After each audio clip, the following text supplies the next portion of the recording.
because this is a perfect analogy for what we're going to be talking about today. The vast majority of us in this room, very smart people in this room, were not as effective as we could have been in this activity. We didn't get it right. And the same is true when it comes to speaking in public, particularly when spontaneous speaking. It's little things that make a big difference in being effective. So today we're going to talk about little things in terms of your approach, your attitude, your practice that can change how you feel when you speak in public. And we're going to be talking primarily about one type of public speaking.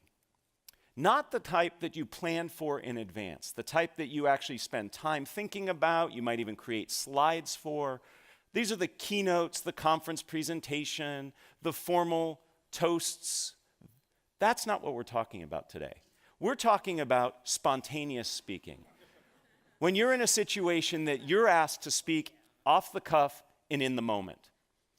What we're going through today is actually the result of a workshop I created here for the business school. Several years ago, a survey was taken among the students, and they said, what are things we could do to help make you more successful here? And at the top of that list was this notion of responding to cold calls. Does everybody know what a cold call is? It's where the mean professor like me looks at some students and says, "What do you think?" And there was a lot of panic and a lot of silence. So as a result of that, this workshop was created, and a vast majority of first-year students here at the GSB go through this workshop. So I'm going to walk you through sort of a hybrid version of what they do. The reality is that spontaneous speaking is actually more prevalent than planned speaking. Perhaps it's giving introductions. You're at a dinner and somebody says, "You know so-and-so, would you mind introducing them?" Maybe it's giving feedback in the moment. Your boss turns to you and says, "Would you tell me what you think?" It could be a surprise toast. Or finally, it could be during the Q&A session. And by the way, we will leave plenty of time at the end of our day today for Q&A. I'd love to hear the questions you have about this topic or other topics related to communicating.